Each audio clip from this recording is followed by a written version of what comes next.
Hello दोस्तों, कैसे हो? तो आशा करता हूँ कि आप लोग अच्छे होइएगा। तो दोस्तों, आज का ये टॉपिक लेकर आया हूँ। ये बहुत ही इम्पोर्टेंट क्वेश्चन है, ठीक है। यानी आधुनिक भारत का इतिहास जो है वो अत्यंत महत्वपूर्ण वीवीआई क्वेश्चन है, ठीक है। यानी जो यह टॉपिक है बहुत मतलब 99% ये मतलब पूछे जाते हैं। मतलब आधुनिक भारत इतिहास का है वो अधिकतर इसमें से पूछे जाते हैं। यानी जितना भी एग्जाम होता है मतलब कंपटीशन का, या बीपीएससी यूपीएससी, खास करके बीपीएससी, ठीक है। तो आप ज़रूर ध्यान दीजिएगा बीपीएससी वाले भाई। तो ज़रूर ये इससे काफ़ी मैच करता है क्वेश्चन, ठीक है। यानी जो है 50 में 30 नंबर पक्का, 100% मतलब 99% गारंटी के साथ बोलता हूँ, ठीक है। तो आशा करता हूँ कि आप लोग अच्छे तरीके से समझ में जरूर देखिएगा मेरा शुरू से लेकर अंत तक वीडियो। तो अगर दोस्तों अगर चैनल पर नए हो तो चैनल को जरूर सब्सक्राइब कर लीजिए और बेल आइकन को जरूर दबा दीजिए। अपने दोस्तों को भी शेयर कीजिए। चलो दोस्तों, क्वेश्चन की ओर चलते हैं। क्या करा एक नंबर देखते हैं।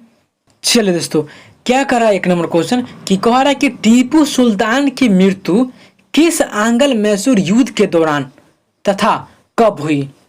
क्या करा दोस्तों, क्वेश्चन को अच्छी तरीके से समझिएगा कि कह रहा है कि कह रहा है टीपू सुल्तान जो थे उनकी मृत्यु हो गई थी।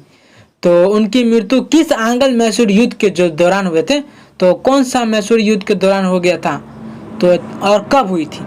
तो टीपू सुल्तान की जो मृत्यु हुई थी तो किस आंग्ल मैसूर युद्ध के दौरान हुआ था, तो चतुर्थ आंग्ल मैसूर युद्ध के दौरान। और कब हुआ था इनकी मृत्यु, टीपू सुल्तान की मृत्यु, तो 4 मई 1799 ईस्वी को हुआ था, ठीक है। चलो दोस्तों, 2 नंबर क्वेश्चन क्या करा कि कह रहा कि टीपू ने कब तथा कहाँ बादशाह की उपाधि धारण की। क्या करा दोस्तों क्वेश्चन कि कह रहा कि टीपू ने कब तथा कहाँ बादशाह की उपाधि धारण की। तो इसका सही उत्तर हो जाएगा दोस्तों 1787 ईस्वी में जो है श्रीरंगपत्तनम में उपाधि धारण किए थे, ठीक है, टीपू जी ने, ठीक है। चलिए दोस्तों, 3 नंबर क्वेश्चन की ओर ले चलते। क्या करा, चलिए दोस्तों, कह रहा है कि हैदर अली तथा टीपू सुल्तान की राजधानी कहाँ थी।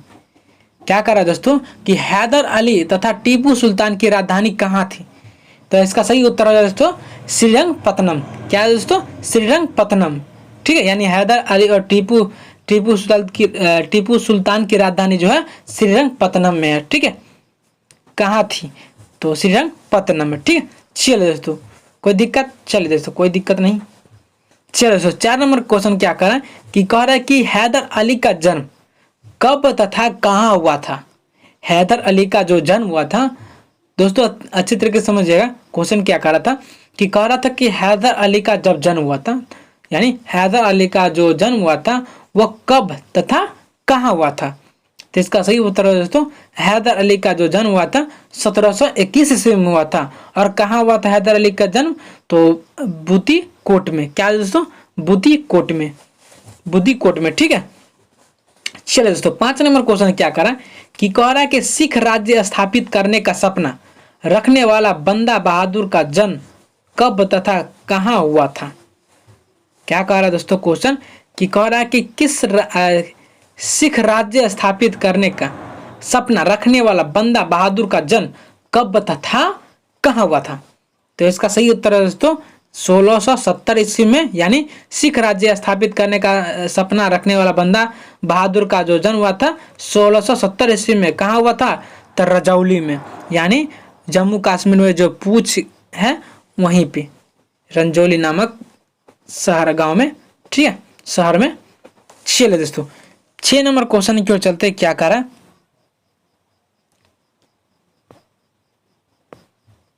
चलिए दोस्तों 6 नंबर क्वेश्चन क्या करा देखते हैं कि कह रहा है कि राजपूत जाति के बंदा बहादुर के बचपन का नाम क्या था। क्या करा दोस्तों क्वेश्चन कि कह रहा है कि राजपूत जाति के बंदा बहादुर के बचपन का नाम क्या था। तो इसका सही उत्तर है दोस्तों लक्ष्मण दास। क्या है दोस्तों, लक्ष्मण दास, ठीक है। तो चलिए दोस्तों 6 नंबर हो गया। अब 7 नंबर क्वेश्चन फिर देखते हैं कि कह रहा है कि बंदा बहादुर ने अपनी राजधानी कहाँ बनाई। क्या करा दोस्तों कि कह रहा है कि बंदा बहादुर ने अपनी राजधानी कहाँ बनाई। तो इसका सही उत्तर हो जाए दोस्तों लौहगढ़ में। यानी बंदा बहादुर जो थे तो वो अपनी राजधानी लौहगढ़ में बनाई थी, ठीक है। चलो दोस्तों 8 नंबर क्वेश्चन क्या कर रहा है कि कह रहा है कि बंदा बहादुर ने किन सिख गुरुओं के नाम के सिक्के चलवाए? तो इसका सही उत्तर है दोस्तों नानक और गोविंद सिंह। क्या दोस्तों? नानक और गोविंद सिंह। ठीक है, तो चलिए दोस्तों 8 नंबर हो गया। आप चलते हैं 9 नंबर क्वेश्चन की ओर। क्या कर रहा है, चलिए दोस्तों देखते हैं अच्छे से। कि कह रहा है कि प्रसिद्ध सिख नेता, क्या कह रहा है दोस्तों कि प्रसिद्ध सिख नेता रणजीत सिंह का जन्म कब तथा कहाँ हुआ था? यानी जो प्रसिद्ध नेता थे वो जो रणजीत सिंह जी थे, तो वह प्रसिद्ध सिख नेता थे और जो उनका जन्म हुआ वह कब हुआ था और कहाँ हुआ था? तो इसका सही उत्तर है दोस्तों 2 नवंबर 1780 ईस्वी को रणजीत सिंह का जन्म हुआ था, जो प्रसिद्ध सिख नेता थे। तो उनका जन्म जो हुआ था 2 नवंबर 1780 ईस्वी को हुआ था। और कह रहा था कि कहाँ हुआ था? तो इसका सही उत्तर है दोस्तों गुजरांवाला, यानी पंजाब में जो गुजरांवाला है। ठीक है, तो चलिए दोस्तों 10 नंबर क्वेश्चन क्या करें कि कह रहा है कि रणजीत सिंह के पिता कौन थे? जो प्रसिद्ध सिख नेता थे तो रणजीत सिंह, तो उनके पिताजी कौन थे तथा वह किस मिसल के प्रमुख थे? तो इसका सही उत्तर है दोस्तों महासिंह उनके पिताजी का नाम थे। तो यह रणजीत सिंह के पिता कौन थे? तो महासिंह। और कह रहा है कि वह किस मिसल के प्रमुख थे? तो इसका सही उत्तर है दोस्तों सुकरचकिया। क्या है दोस्तों? सुकरचकिया। ठीक है, चलो दोस्तों 11 नंबर क्वेश्चन क्या कर रहा है कि कह रहा है कि रणजीत सिंह ने राजनीति एवं कूटनीति की शिक्षा किससे ग्रहण की? क्या करा दोस्तों? क्वेश्चन को अच्छी तरीके से समझिए तभी तो आपको समझ में आएगा। ठीक है, चलो दोस्तों रणजीत सिंह ने जो है वह राजनीति और कूटनीति की शिक्षा किससे ग्रहण की? यानी रणजीत सिंह जो है वह राजनीति और कूटनीति को जो शिक्षा ली थी वह किससे ग्रहण की थी? तो इसका सही उत्तर है दोस्तों माँ सदा कौर से। क्या आ जाएगा दोस्तों? माँ सदा कौर से। ठीक है, चलिए दोस्तों 12 नंबर क्वेश्चन की ओर चलते हैं। क्या करा है देखिए दोस्तों क्या करा देखते हैं। कह रहा कि रणजीत सिंह ने अपने राज्य को कितने सूबों में बांटा? क्या कह रहा है दोस्तों कि रणजीत सिंह ने जो है वो अपने राज्यों को कितने सूबों में बांट दिया? कितने हिस्सों में बांट दिया था? सूबा मतलब हिस्सा। ठीक है, यानी रणजीत सिंह जो है वो अपने राज्यों को कितने सूबों में बांट दिया था? तो इसका सही उत्तर है दोस्तों 4। तो कौन कौन हो जाएगा? तो पेशावर, कश्मीर, मुल्तान और लाहौर। ठीक है, यानी 4 जो है उन्होंने राज्यों को 4 राज्यों को उन्होंने रणजीत सिंह ने बांट दिया था, सूबों में बांट दिया था। ठीक है, चलिए दोस्तों 13 नंबर क्वेश्चन क्या करा है कि कह रहा है कि महाराजा रणजीत सिंह ने क्या करा दोस्तों? महाराजा रणजीत सिंह ने अमृतसर की संधि कब तथा किसके साथ की? महाराजा जो है वह रणजीत सिंह है। महाराजा कौन है? रणजीत सिंह ने अमृतसर की जो संधि हुई वह कब तथा किसके साथ की? तो 25 अप्रैल 1809 ईस्वी हुआ था। अमृतसर की संधि कब हुई थी? तो 25 अप्रैल 1809 ईस्वी में। और अमृतसर की जो संधि हुई थी वह किसके साथ की गई थी? तो इसका सही उत्तर है दोस्तों चार्ल्स मेटकाफ। क्या है दोस्तों? Charles Metcalfe. ठीक है, चलिए दोस्तों 14 नंबर क्वेश्चन देखते हैं। क्या करा कि कह रहा है कि रणजीत सिंह की मृत्यु कब हुई थी? अब यहाँ पर इनकी निधन के बारे में बात हो रही है कि कह रहा है कि रणजीत सिंह की मृत्यु कब हुई? तो इसका सही उत्तर हो जाएगा दोस्तों 17 जून 1839 ईस्वी को। यानी रणजीत सिंह की जब मृत्यु हुई वह कब हुई थी? तो 7 जून 1839 ईस्वी। ठीक है, चलिए दोस्तों आगे की ओर क्वेश्चन बढ़ते हैं। क्या करा 15 नंबर देखते हैं। दोस्तों अगर इस चैनल पर नए हो तो चैनल को जरूर सब्सक्राइब कीजिएगा और प्लस में बेल आइकन को जरूर दबा लीजिएगा। ठीक है, चलिए दोस्तों 15 नंबर क्वेश्चन क्या करा कि कह रहा कि रणजीत सिंह का उत्तराधिकारी कौन बना? क्या कह रहा है दोस्तों क्वेश्चन कि कह रहा कि रणजीत सिंह का उत्तराधिकारी कौन बना जो अयोग्य साबित हुआ?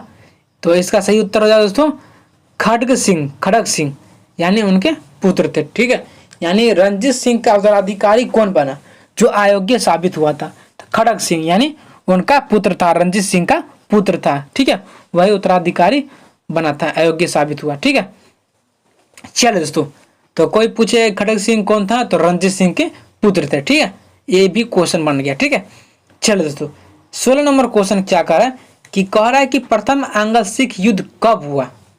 क्या कह रहा है दोस्तों कि प्रथम आंग्ल सिख युद्ध जो हुआ वह कब हुआ था। तो इसका सही उत्तर हो जाएगा दोस्तों 1845 से 46, यानी प्रथम आंग्ल सिख जो युद्ध हुआ था वह 1 साल युद्ध हुआ था, 1 साल का। ठीक है, चलो दोस्तों 17 नंबर क्वेश्चन देखते हैं कि कह रहा है कि प्रथम आंग्ल सिख युद्ध के समय अंग्रेजों गवर्नर कौन था। अंग्रेजों के गवर्नर कौन था। ठीक है, यानी प्रथम आंग्ल सिख जो युद्ध हुआ था तो उस समय अंग्रेजों का गवर्नर कौन था। तो इसका सही उत्तर हो जाएगा दोस्तों लॉर्ड, क्या हो जाएगा दोस्तों, लॉर्ड हार्डिंग। क्या दोस्तों, लॉर्ड हार्डिंग। ठीक है, जो प्रथम आंग्ल सिख युद्ध के समय अंग्रेजों का गवर्नर था। ठीक है, चलिए दोस्तों 18 नंबर क्वेश्चन की ओर चलते क्या कर रहा है। चलिए दोस्तों कि कह रहा है कि प्रथम आंग्ल सिख युद्ध के बाद सिखों तथा अंग्रेजों के बीच पहली संधि कब तथा कहाँ हुई। समझिएगा दोस्तों, क्वेश्चन को अच्छी तरीके से समझिएगा तभी तो आपको समझ में आएगी। चलिए दोस्तों कह रहा था कि प्रथम आंग्ल सिख युद्ध के बाद उन्होंने, मतलब प्रथम आंग्ल सिख युद्ध हुआ था तो उसके बाद सिखों तथा यानी और अंग्रेजों के बीच जो पहली संधि हुई थी वह कब तथा कहाँ हुई। समझ गया क्वेश्चन, फिर समझ लीजिए। कह रहा कि प्रथम आंग्ल सिख जो प्रथम सिख आंदोलन हुआ था, मतलब युद्ध हुआ था, तो उसके बाद सिखों और अंग्रेजों के बीच जो पहली संधि हुई थी वह कब तथा कहाँ हुई थी। तो इसका सही उत्तर है दोस्तों 4 मार्च, यानी प्रथम आंग्ल सिख युद्ध के बाद सिखों का तथा अंग्रेजों के बीच पहली संधि कब हुई, तो 9 मार्च 1846 ईस्वी में। और कहाँ हुई थी, तो लाहौर, यानी पाकिस्तान में जो लाहौर है। ठीक है, चलिए दोस्तों 19 नंबर क्वेश्चन क्या कह रहा कि कह रहा कि द्वितीय आंग्ल सिख युद्ध कब हुआ। द्वितीय आंग्ल सिख युद्ध कब हुआ, तो इसका सही उत्तर हो जाएगा दोस्तों 1848 से 49, यानी 1 साल, यानी 48 से 49, यानी 1848 से शुरू हुआ और 1849 में द्वितीय आंग्ल सिख युद्ध जो है समाप्त भी हो गया था। यानी द्वितीय आंग्ल सिख युद्ध कब हुआ, तो 1848 से 49, ठीक है, ईस्वी तक। चलिए दोस्तों 20 नंबर क्वेश्चन को देखते हैं क्या करा आपने, एक नजरिया 20 को देख लेते हैं। ठीक है, चलिए दोस्तों द्वितीय आंग्ल सिख युद्ध के समय अंग्रेजों गवर्नर कौन था। यानी द्वितीय आंग्ल युद्ध हुआ था तो उसके समय अंग्रेजों का गवर्नर कौन था। यानी द्वितीय आंग्ल सिख युद्ध हुआ था तो उस समय अंग्रेजों का गवर्नर कौन था। तो इसका सही उत्तर हो जाएगा दोस्तों लॉर्ड डलहौजी। क्या हो जाएगा दोस्तों, लॉर्ड डलहौजी। ठीक है, चलिए दोस्तों आगे की ओर क्वेश्चन बढ़ते हैं। उससे पहले आपको ये बता दूं, तो आपको अगर अच्छा वीडियो लगे तो चैनल को जरूर सब्सक्राइब कर दीजिएगा और प्लस में बेल आइकन को जरूर दबा दीजिएगा और लाइक करते चलिएगा दोस्तों। अगर अच्छी वीडियो लगे तो लाइक जरूर करते रहिए और अपने दोस्तों को भी शेयर करते रहिए। ठीक है, चलिए दोस्तों आगे चलते हैं 21 नंबर क्वेश्चन की ओर चलते हैं। क्या कर कि कह रहा कि द्वितीय आंग्ल सिख युद्ध के समय पंजाब का महाराजा कौन था। क्या हो जाए दोस्तों कि कह रहा है कि द्वितीय आंग्ल सिख युद्ध के समय पंजाब का महाराजा कौन था। तो इसका सही उत्तर हो जाएगा दोस्तों दिलीप सिंह। क्या हो जाए दोस्तों, दिलीप सिंह। यानी द्वितीय आंग्ल सिख युद्ध के समय जो है पंजाब का जो महाराजा है वह कौन था। तो इसका सही उत्तर हो जाएगा दिलीप सिंह जो पंजाब का महाराजा था। ठीक है, चलिए दोस्तों 22 नंबर क्वेश्चन क्या करा देखते हैं कि कह रहा है कि द्वितीय आंग्ल सिख की पहली लड़ाई कब तथा किनके बीच हुई। तो समझिएगा दोस्तों 22 नंबर क्वेश्चन क्या कह रहा था अच्छे से, कि कह रहा था द्वितीय आंग्ल सिख की पहली लड़ाई जो हुई थी वह कब तथा किनके बीच हुई थी। ठीक है, यानी उनकी जो पहली लड़ाई हुई थी द्वितीय आंग्ल सिख की, तो इसका पहली लड़ाई हुई थी तो 13 जनवरी 1849 ईस्वी को।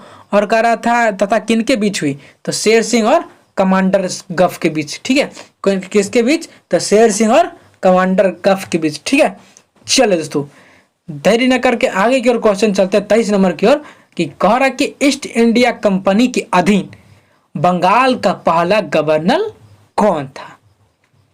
क्वेश्चन को अच्छी तरीके से समझिएगा दोस्तों, बारीकी मतलब एक पर एक करके समझते चलिए, तभी तो आपको सीखने को मौका मिलेगा।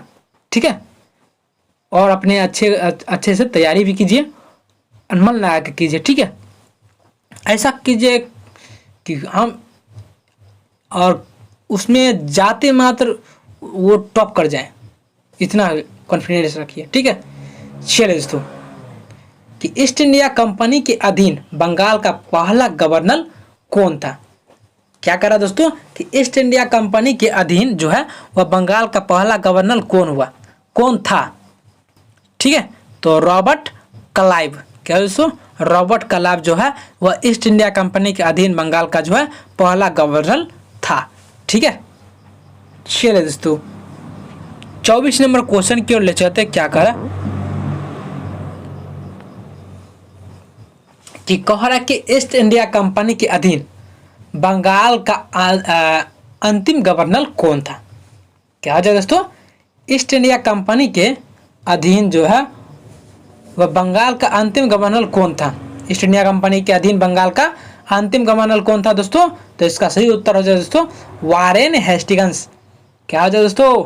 Warren Hastings. ठीक है, चलिए दोस्तों 25 नंबर क्वेश्चन की ओर चलते। क्या करा कि कह रहा कि ईस्ट इंडिया कंपनी के अधीन भारत का पहला गवर्नर जनरल कौन था? क्या पढ़िए दोस्त, क्या पढ़ेंगे कि कह रहा है कि ईस्ट इंडिया कंपनी के अधीन, तो ईस्ट इंडिया कंपनी के अधीन जो है वह भारत का पहला गवर्नर जनरल कौन हो जाएगा दोस्तों? तो वारेन हेस्टिंग्स। क्या है दोस्तों? वारेन हेस्टिंग्स जो भारत का पहला गवर्नर जनरल था ईस्ट इंडिया कंपनी के अधीन। ठीक है, चलिए दोस्तों 26 नंबर क्वेश्चन की ओर चलेंगे। अब चलिए दोस्तों देखते रहिएगा, फोकस इन बिलीफ। चलो दोस्तों, शिशुवध प्रतिबंध अधिनियम किस गवर्नर जनरल के शासन काल में पारित हुआ था? क्या हो जाए दोस्तों? शिशुवध प्रतिबंध अधिनियम किस गवर्नर जनरल के शासन काल में पारित हुआ था? तो इसका सही उत्तर है दोस्तों लॉर्ड वेलेस्ली। क्या है दोस्तों? Lord Wellesley. ठीक है, चलिए दोस्तों 27 नंबर क्वेश्चन क्या करें कि कह रहा है कि सती प्रथा प्रतिबंध अधिनियम किस वर्ष तथा किस गवर्नर जनरल के शासन काल में पारित हुआ था? पहले इतना तक क्वेश्चन समझ लीजिए, उसके बाद फिर आगे बढ़ेंगे। कि कह रहे थे कि सती प्रथा प्रतिबंध जो अधिनियम हुआ था वह किस वर्ष हुआ था, यानी सती प्रथा का जब प्रतिबंध हुआ था उस तो प्रतिबंध अधिनियम जो हुआ वह किस वर्ष हुआ था, और कह रहा कि उसी में कि किस गवर्नर जनरल के शासनकाल में पारित हुआ, यानी किस गवर्नर जनरल के शासनकाल में जो पारित हुआ अधिनियम वह किस वर्ष हुआ था। तो अब कह रहा क्वेश्चन कि यह अधिनियम पारित कराने में किस समाज सुधारक का महत्वपूर्ण योगदान रहा था?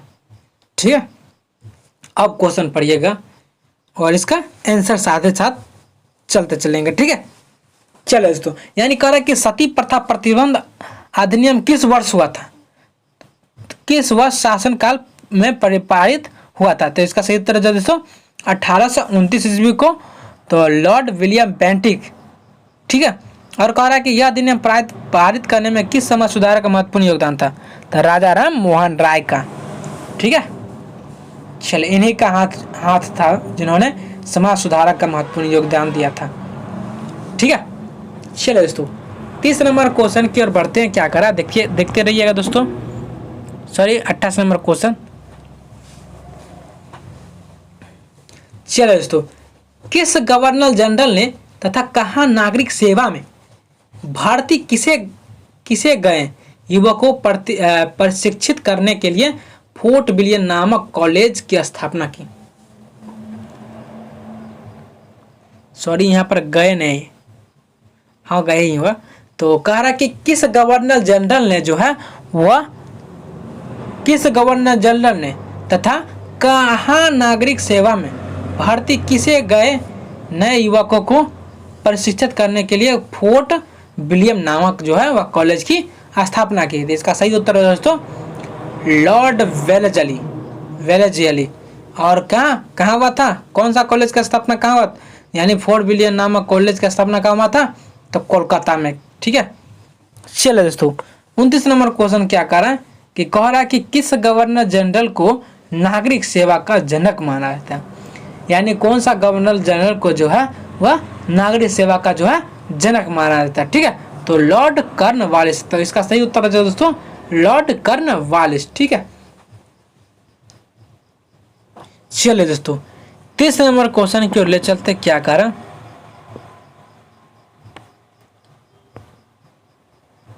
चलिए दोस्तों, कह रहा है कि किस गवर्नर जनरल के शासन काल में जिले के समस्त अधिकार जिला कलेक्टर को दे दिए थे। क्या कह रहा है दोस्त कि कह रहा है कि किस गवर्नर जनरल के शासन काल में जो है वह जिले के समस्त अधिकार, यानी जितना भी अधिकार है, मतलब जितना भी अधिकारी है, तो शासन काल में उनके जिले के जितना भी अधिकारी है तो उनका जिला कलेक्टर को दे दिए गए थे। यानी किस गवर्नर जनरल के शासन काल में जो है वह जिले के समस्त यानी पूरे अधिकार को जिला कलेक्टर को दे दिए गए थे। तो इसका सही उत्तर हो जाए दोस्तों लॉर्ड कॉर्नवालिस। क्या आ जाए दोस्तों लॉर्ड कॉर्नवालिस। ठीक है, चलो 31 नंबर क्वेश्चन क्या करा देखिएगा कि कह रहा है कि किस ब्रिटिश गवर्नर जनरल ने सहायक संधि की पद्धति शुरू की थी। तो इसका सही उत्तर है दोस्तों लॉर्ड वेलेजली। ठीक है, तो किस ब्रिटिश गवर्नर जनरल ने सहायक संधि की पद्धति शुरू की थी। यहाँ पर दोस्तों ककी लिखा गया, यहाँ पर की होता। ठीक है, यानी किस ब्रिटिश गवर्नर जनरल ने जो है वह सहायक संधि की पद्धति शुरू की यानी स्टार्ट की। ठीक है, तो इसका सही उत्तर है दोस्तों लॉर्ड वेलेजली। क्या है दोस्तों लॉर्ड वेलेजली। ठीक है, चलो दोस्तों 32 नंबर क्वेश्चन की ओर चलते, क्या करें कि कह रहा है कि भारत में सहायक संधि का सर्वप्रथम प्रयोग किस गवर्नर ने किया था। क्या कह रहा है दोस्तों क्वेश्चन कि कह रहा है कि भारत में जो है वह सहायक संधि का सर्वप्रथम प्रयोग मतलब सबसे पहले प्रयोग किस गवर्नर ने किया था। यानी भारत में जो सहायक संधि है तो उसका सहायक संधि का जो सबसे पहले किसने प्रयोग किया था, मतलब कौन सा गवर्नर ने किया था सबसे पहले प्रयोग।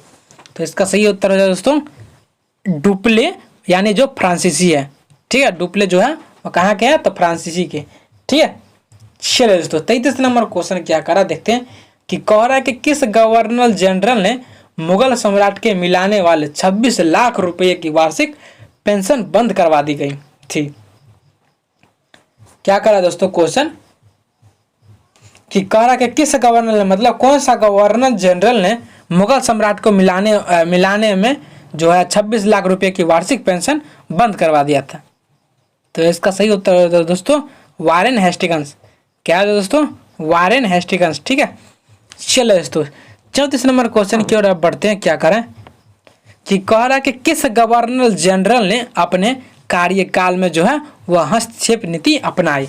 क्या करा दोस्तों क्वेश्चन अच्छे तरीके से समझिएगा तभी तो आपको दिमाग में घुसेगा। ठीक है, चलिए दोस्तों कह रहा है कि किस गवर्नर जनरल ने अपने कार्यकाल में जो है वह हस्तक्षेप नीति अपनाई। तो कौन सा गवर्नर जनरल था जिन्होंने अपने कार्यक्रम में जो है हस्तक्षेप नीति अपनाई। तो कौन सा गवर्नर जनरल। तो इसका सही उत्तर है दोस्तों सर जॉन शोर। क्या दोस्तों सर जॉन शोर, जिन्होंने अपने कार्यकाल में हस्तक्षेप नीति अपनाई थी। ठीक है, चलिए दोस्तों 35 नंबर क्वेश्चन क्या करा देखते हैं कि कह रहा कि किस गवर्नर जनरल के शासन काल में टेनेंसी एक्ट यानी काश्तकारी अधिनियम। टेनेंसी मतलब एक्ट मतलब क्या है दोस्तों काश्तकारी अधिनियम लागू किया गया। यानी कौन सा गवर्नर जनरल था जिसके शासनकाल में जो है वह टेनेंसी एक्ट जो है वह लागू किया गया था। किसके जनरल मतलब कौन सा गवर्नर जनरल के शासनकाल में। तो इसका सही उत्तर है दोस्तों लॉर्ड हेस्टिंग्स के शासनकाल में। ठीक है, इन्हीं के शासनकाल में जो है वह टेनेंसी एक्ट आदि का मतलब लागू किया गया था। ठीक है, काश्तकारी अधिनियम का। चलिए दोस्तों 36 नंबर क्वेश्चन की ओर ले चलते, क्या करा है देखिएगा दोस्तों अच्छी तरीके से देखते रहिएगा कि कह रहा है कि किस गवर्नर जनरल ने ग्रामीण जमींदारों के पुलिस अधिकारी को छीन लिया था। दोस्तों ये बहुत ही इंपॉर्टेंट क्वेश्चन है कि कह रहा है कि किस गवर्नर जनरल ने जो है वह ग्रामीण जमींदारों को पुलिस अधिकारियों को छीन लिया था। क्या करेगा दोस्तों किस गवर्नर जनरल ने ग्रामीण यानी गांव के लोगों का जमींदार जो है, जमींदारों का पुलिस अधिकारों को छीन लिया था, अधिकारों ने छीन लिया था। तो इसका सही उत्तर है दोस्तों लॉर्ड कॉर्नवालिस को, ठीक है, छीन लिया था। चलो दोस्तों 37 नंबर क्वेश्चन क्या करें कि कह रहा है कि किस गवर्नर जनरल ने गीता के अंग्रेजी अनुवादक विलियम विलिंग्स को राजकीय राज संरक्षण प्रदान किया गया। क्या करा दोस्तों क्वेश्चन कि कह रहा है कि किस गवर्नर जनरल ने, क्या करा दोस्तों क्वेश्चन कि किस गवर्नर जनरल ने गीता के अंग्रेजी अनुवादक विलियम विल्किंस को राजकीय संरक्षण प्रदान किया गया। ठीक है, यानी कौन सा अनुवादक जो था वह विलियम विल्किंस को राजकीय संरक्षण प्रदान किया गया। तो वारेन हेस्टिंग्स, क्या जाए दोस्तों, तो कौन सा गवर्नर जनरल था, तो वारेन हेस्टिंग्स। ठीक है, चलिए दोस्तों 38 नंबर क्वेश्चन की ओर ले चलते, क्या करें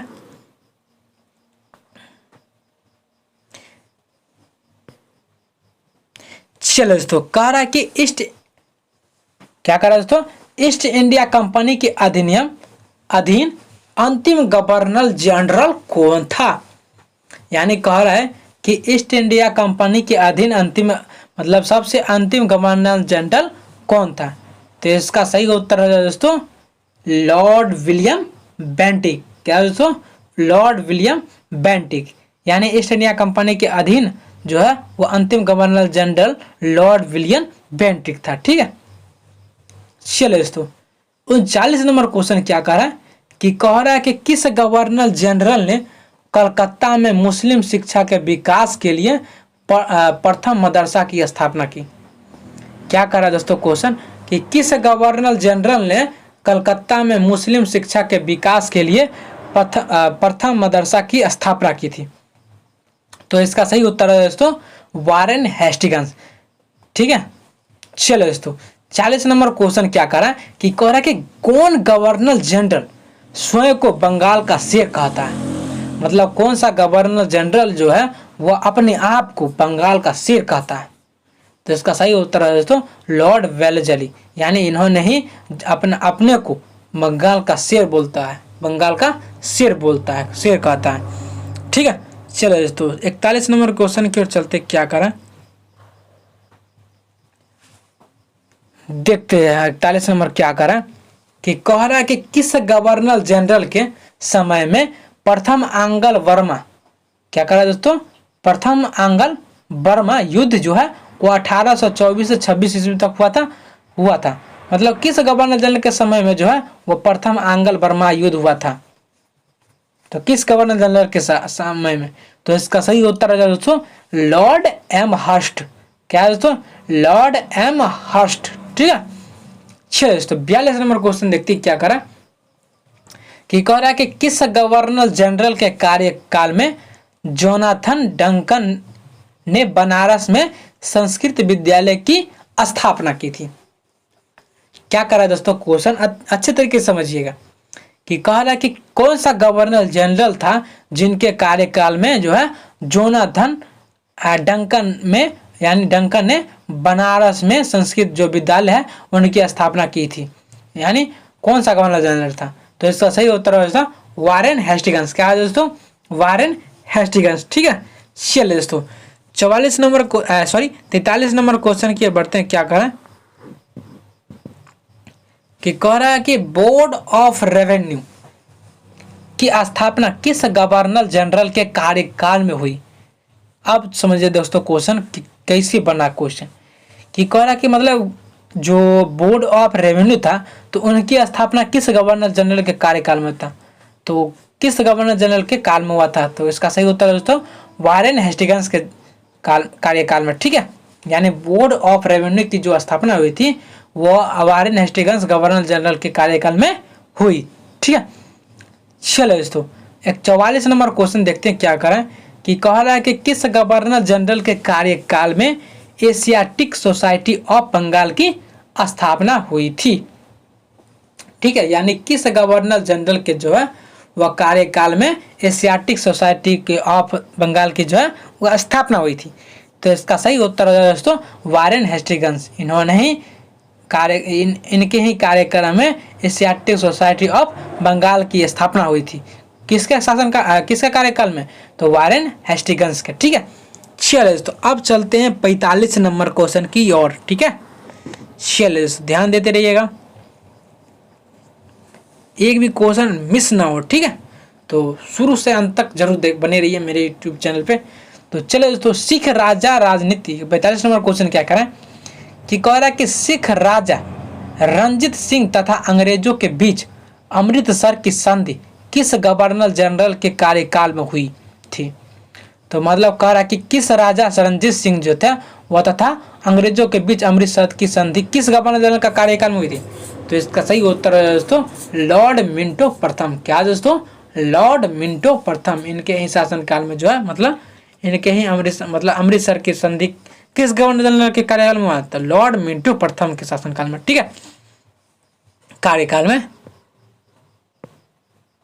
चलिए दोस्तों अब चलते हैं 46 नंबर क्वेश्चन की ओर कि कह रहा है कि किस गवर्नर जनरल के शासनकाल में कलकत्ता में एक उच्च न्यायालय की स्थापना की थी? मतलब किस गवर्नर जनरल की, यानी कौन सा गवर्नर जनरल था जिसका शासनकाल में जो है वह कलकत्ता में एक उच्च न्यायालय की स्थापना की गई थी? तो इसका सही उत्तर हो जाएगा दोस्तों वारेन हेस्टिंग्स। क्या दोस्तों? वारेन हेस्टिंग्स की वारेन हेस्टिंग्स जो थे उनके ही शासनकाल में जो है कलकत्ता में एक उच्च न्यायालय की स्थापना की गई थी। ठीक है, इनके ही शासनकाल में। किसका शासनकाल में दोस्तों? तो वारेन हेस्टिंग्स के शासनकाल में जो है वह कलकत्ता में एक उच्च न्यायालय की स्थापना की गई थी। ठीक है, चलिए दोस्तों 47 नंबर क्वेश्चन की ओर बढ़ते क्या करें कि कह रहा है कि किस गवर्नर जनरल ने अस्थाई बंदोबस्त की पद्धति लागू की थी? क्या करा दोस्तों क्वेश्चन कि लागू की थी और कह रहा कि कब, यानी किस गवर्नर जनरल मतलब कौन सा गवर्नर जनरल था जिन्होंने अस्थाई बंदोबस्त की पद्धति लागू की थी और कब? तो कर्नवालिस किए थे बंदोबस्त की पद्धति लागू, और कब किए थे? तो 1793 ईस्वी में। ठीक है, चलिए दोस्तों 48 नंबर क्वेश्चन देखते हैं क्या करा कि कह रहा है कि किस एक्ट के तहत बंगाल के गवर्नर जनरल को भारत का गवर्नर जनरल बना दिया गया? क्या कह रहा है दोस्तों क्वेश्चन कि कह रहा है कि किस एक्ट के तहत बंगाल के गवर्नर जनरल को जो है वह भारत का जो है गवर्नर जनरल बना दिया था? तो इसका सही उत्तर है दोस्तों तो इसका सही उत्तर है दोस्तों चार्टर एक्ट। यानी कौन सा एक्ट? तो चार्टर एक्ट के तहत जो है वह बंगाल के गवर्नर जनरल को भारत का गवर्नर जनरल बना दिया। कब? तो 1833 में। यानी किस एक्ट के तहत जो है बंगाल गवर्नर जनरल को भारत का गवर्नर जनरल बना दिया? तो चार्टर एक्ट के अधिनियम के तहत। ठीक है, यानी 1833 ईस्वी में। ठीक है, चलिए दोस्तों 49 नंबर क्वेश्चन की अब चलते हैं कि 49 नंबर क्वेश्चन क्या कर देखते हैं और अच्छे तरीके से देखते रहिए।